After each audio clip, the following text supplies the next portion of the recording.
बिस्मिल्लाहिर्रहमानिर्रहीम। अस्सलाम वालेकुम। आज मैं पाया छोले बना रही हूँ।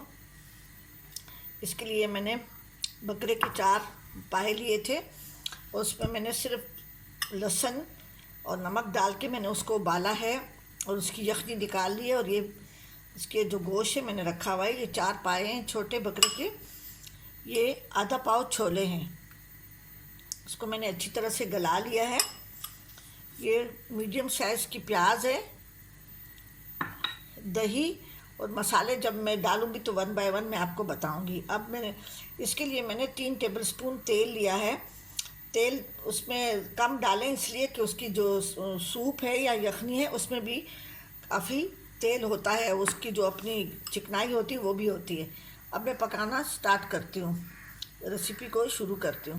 अभी तेल में मैंने वो प्याज डाल के इसको मैंने हल्का सा सौते किया है, फ्राई वो ब्राउन नहीं करना।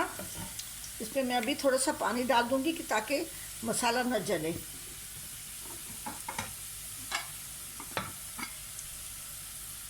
इसमें मैं थोड़ा सा पानी डाल रही हूँ, इसके साथ फ़ौरन ढक्कन रख रही हूँ। इसकी छींटे थोड़ी सी कम हो गई तो मैं मसाले डालने शुरू कर दूँगी।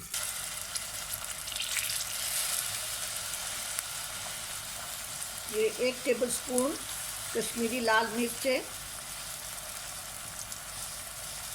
हाफ टी स्पून हल्दी, 1 टेबलस्पून पिसा हुआ धनिया,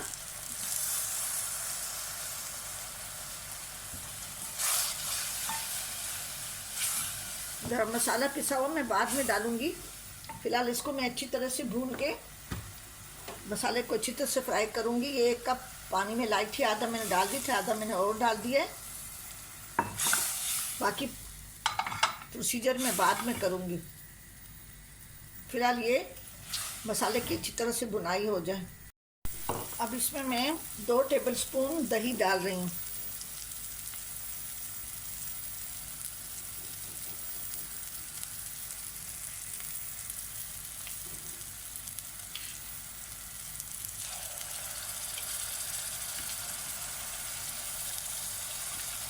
दो टेबलस्पून भर के डालिएगा।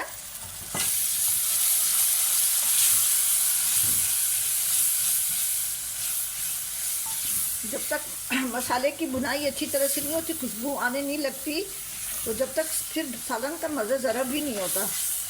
कोशिश करें कि गोश्त या सब्ज़ी हो, गोश्त हो, जो भी हो, उसका डालने मसाला बना रहे हैं तो सबसे पहले मसाले को अच्छी तरह से भूनें। इसमें मैं ये उबले हुए पाए हैं, बिल्कुल गले हुए हैं ये।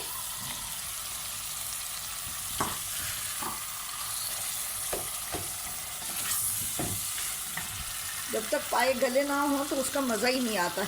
इसमें मैं इसकी ये यखनी है मैंने निकाल के रखी हुई है, ये मैं थोड़ी थोड़ी करके नमक मैंने नहीं डाला इसलिए कि जब पाए मैं उबाल रही थी तो उसमें मैंने नमक डाला था। उसमें थोड़ा सा यखनी और डाल लेती हूँ ताकि ये पाए जो है ना इसमें इसका मसाला अच्छी तरह से इसमें जायका आ जाए मसालों का पाए हुए।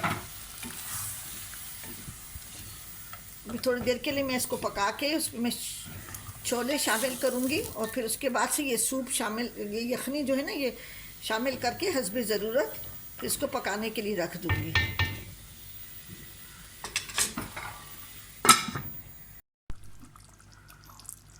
अभी पाए अच्छी तरह से मसाले के साथ पक गए हैं।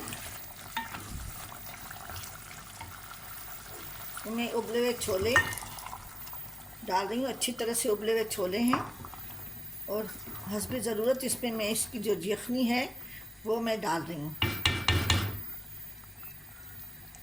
ये इसकी यखनी है।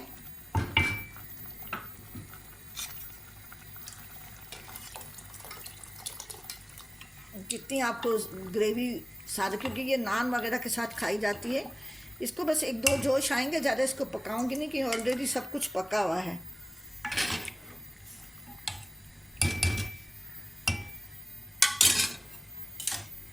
थोड़ा सा पकेगा ये ये उबले हुए चावल के साथ भी आप सर्व कर सकते हैं। इसमें मैं अदरक डाल रही हूँ ताकि इसमें कोई अच्छा सा फ्लेवर आ जाए।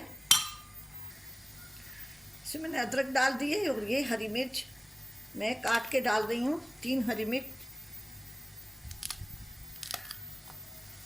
इसको बस एक 2-3 उबाल आएंगे, जोशिएगा तो मैं इसको फिर दम पे रख दूँगी। अब इसमें मैं गरम मसाला भी डाल रही हूँ।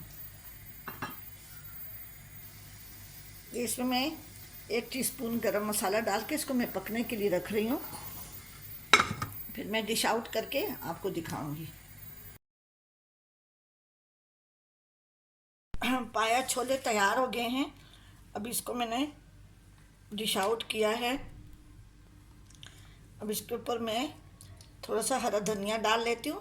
अब जब मैंने इसको दम पे रखा तो इसकी तरी जो है ना वो घी सारा ऊपर आ गया। इसी तरह से आप जब भी खाने बनाएं तो आखिर में ज़रूर दम दिया करें। इस तरह से फिर एक्स्ट्रा तेल या घी डालने की ज़रूरत नहीं पड़ती। ठीक है जी, मैंने तैयार कर लिया है इसको, आप भी बनाएं और मेरे चैनल को ज़रूर सब्सक्राइब करें और कमेंट्स करना ना भूलें। ज़रूर कमेंट्स करें। मैंने अपने चैनल का नाम चेंज किया है, देसी ट्रीट्स मैंने रखा है। आप ज़रूर देखें और पहले डिश बनाएं, उसके बाद से मेरे चैनल को सब्सक्राइब करें और कमेंट्स भी ज़रूर करें। ठीक है जी, अपनी दुआओं में याद रखें। अल्लाह हाफिज़।